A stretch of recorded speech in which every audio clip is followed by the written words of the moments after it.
You see, boundary dissolution is what is needed here. Boundary dissolution of all type. Our separateness is an illusion. There is a kind of human bedrock. That's why I think that the world sweep toward democracy is far more than simply a political trend. Democracy is not exactly a style of government per se or exclusively. Democracy is a biological institution of some sort, because there is no theory, there is no abstraction, there is no ideology. I mean, democracy is as close as you can get to anarchy and still have any theory of organization at all. You know, I wrote a book which is around and about called The Archaic Revival. And that's why my belief in the Archaic Revival is what brings me out to events like this. I mean, I think the term New Age and some of these other terms are pretty trivializing and basically designed by the mavens of marketing to draw you in.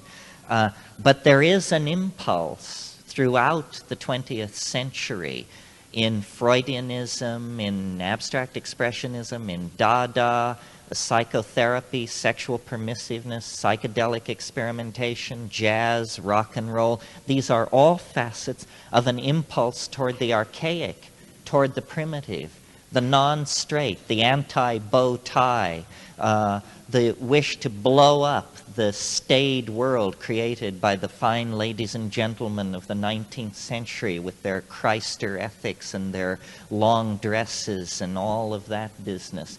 There is an impulse toward the archaic. This is very healthy. This is what happens when a society seeks to revivify itself. When the medieval world exploded in the face of the Italian city-states and the new classes that were emerging, they reinvented classicism. It was actually the second time classicism had been rediscovered. It was also trotted out by the Arabs in the 9th century when they needed a stabilizing metaphor for the Umayyad Caliphate and those civilizations.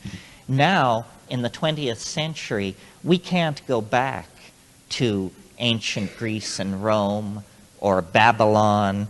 And in a sense, the New Age, I think, is an effort to go back to a kind of a Minoan/Egyptian world, which never existed except perhaps in the minds of certain menopausal theosophists. But the impulse is laudable, however screwy the results. But I think we have to reach further back, that all of history is what our text, the Bible, tells us it is. It's a confusion, a kind of punishment, a wandering in the wilderness, and that where we really want to be is naked, singing in the rainforest, stoned and exalted, one with the souls of the ancestors, one with the Gaian spirit of the planet. And I don't mean to imply that psychedelics simply act negatively, dissolving ego, dissolving social constructs, dissolving programming and neurosis. That's all true, but what is left when all this dissolving has taken place is not simply a tabula rasa, a clean slate. What is left is what we forgot, what we have been so long away from, which is a connection into the reality of the Gaian mind.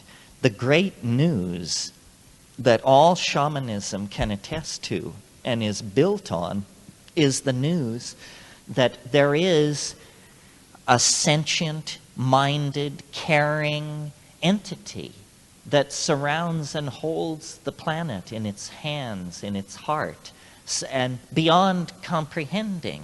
I mean, call it Gaia, call it God, call it the spirit of nature. It doesn't matter what you call it. It transcends the rational apprehension of higher primates. And yet it is there. We know that our own peculiar form of self-reflection emerged in just a couple of million years out of animal organization. Well, what we don't know is how many other forms of mind there are possible, and how many times in the 2 billion year history of life on this planet, intelligence has been able to shed the dark chrysalis of matter and launch itself into nearby dimensions in which it finds completion and happiness. And I think that this is the great news that informs the shamanic religions, that we are not alone, and that the other that we can make our way toward is not a galactarian intelligence from Beta Reticuli that is part machine symbiote, part banana slug, or something like that. That the coherent-minded entity that we make our way toward is actually a reflection of what is best in our hearts, that we carry in ourselves the seed of this thing, and that we are like the guy in the story of the prodigal son. We have fallen into history, and out of this misfortune, out of this experience, we can make gold if we return to the fold of the ancestors, if we can somehow take what we've learned from history and fold it back into the experience of being truly human. And this is the challenge. And it faces us on the political level, issues such as, all kinds of community issues such as racism and sexism and classism. These are community issues. And then issues between the human community and the planet. Our inability, you see, to emotionally connect with the consequences of what we're doing. I mean, we as a species present a perfect picture of pathology because what real psychotic behavior is behavior that one cannot emotionally connect with the consequences of what is being done. And when you realize that we are literally looting the cradle of future human life, that we have decided that we are not simply transient occupiers of this domain, but that it is ours to trash, to use up, to do with as we wish, leaving nothing for the future, then you realize the depth of our need for immediate and widespread therapeutic, indeed pharmacological intervention on our state of mind, because we have wandered from anything like real human values. And the reason psychedelics are so threatening in this society is because they immediately throw into high relief the internal contradictions of the dominator's style of doing business. And this is what must happen. The momentum toward catastrophe, built up over centuries, is immense. The only antidote to that I have seen, extrapolating from what I've seen it do to single individuals, are the shamanic hallucinogens. Because when you cut right to the bone, what has to happen is we must change our minds. If we don't change our minds, we're going to go down with this self-generated Titanic called Western civilization. And we have the power to change our minds, but it won't come from hortatory preaching. If that would work, then we would have turned the bend at the Sermon on the Mount. But as it is, I think we turned the bend sometime in the 20th century, either when Albert Hofmann invented LSD, or Gordon Wasson found the mushrooms of Oaxaca, or Richard Schultes brought back news of ayahuasca from the Amazon basin. You see, we have to humble ourselves. We have to give up the Titanic, ego-driven idea that we can do it by ourselves, as religions and yogans and all that beady-eyed crowd are into promising.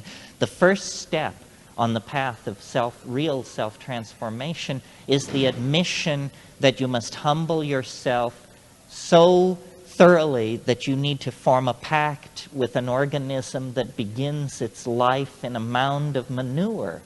You know, it's a true alchemical journey. You return to the dross, and out of that which everyone has rejected, literally, the compost of being, you find the jewel.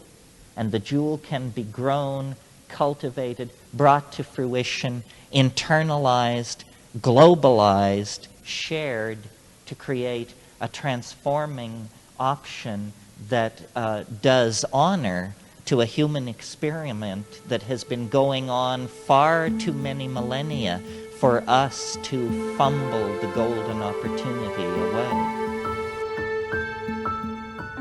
Thanks for watching that video. Please leave me a comment and let me know what you thought about that clip.